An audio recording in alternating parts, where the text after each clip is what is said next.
লুচি মাংস খেতে সবারই খুব ভালো লাগে। চলুন আপনাদের সাথে শেয়ার করে নিই এই কষা মাংসর রেসিপিটা। 500 গ্রাম মাংস নিয়ে তাতে দই, হলুদ আর তেল দিয়ে ম্যারিনেট করে রেখে নিয়েছিলাম। তারপরে একে একে পেঁয়াজ, টমেটো আর লঙ্কা কুচিয়ে একটা কড়াইতে তেল গরম করে তাতে গোটা গরম মশলা আর শুকনো লঙ্কা ফোড়ন দিয়ে পেঁয়াজটাকে ভালোভাবে ভেজে নেব। পেঁয়াজ ভাজার সময় অবশ্যই মনে রাখবেন একটু হালকা করে চিনি আর নুন দিয়ে দেবেন, তাহলে পেঁয়াজটা বেশ লাল লাল করে ভালো করে ভাজা হয়ে যাবে।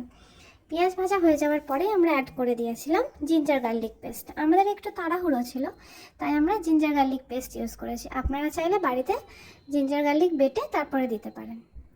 হালকা ভাজা হয়ে গেলে ওতে আমরা টমেটো অ্যাড করে একে একে একটু জিরে গুঁড়ো, একটু ধনে গুঁড়ো, হলুদ আর কাঁচা লঙ্কার গুঁড়ো অ্যাড করে মশলাটাকে ভালো করে ভেজে নেব।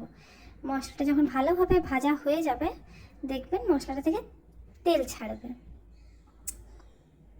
তেল যখন ছাড়ছে মশলাটা থেকে তখন সে ম্যারিনেট করে রাখা মাংসটাকে আমরা এই মশলার সাথে অ্যাড করে দিলাম। অ্যাড করে নিয়ে ভালো করে মিক্স করে দেবো মশলার সাথে। ভালো করে মিক্স হয়ে যাওয়ার পরে আমরা এতে অ্যাড করব আলু।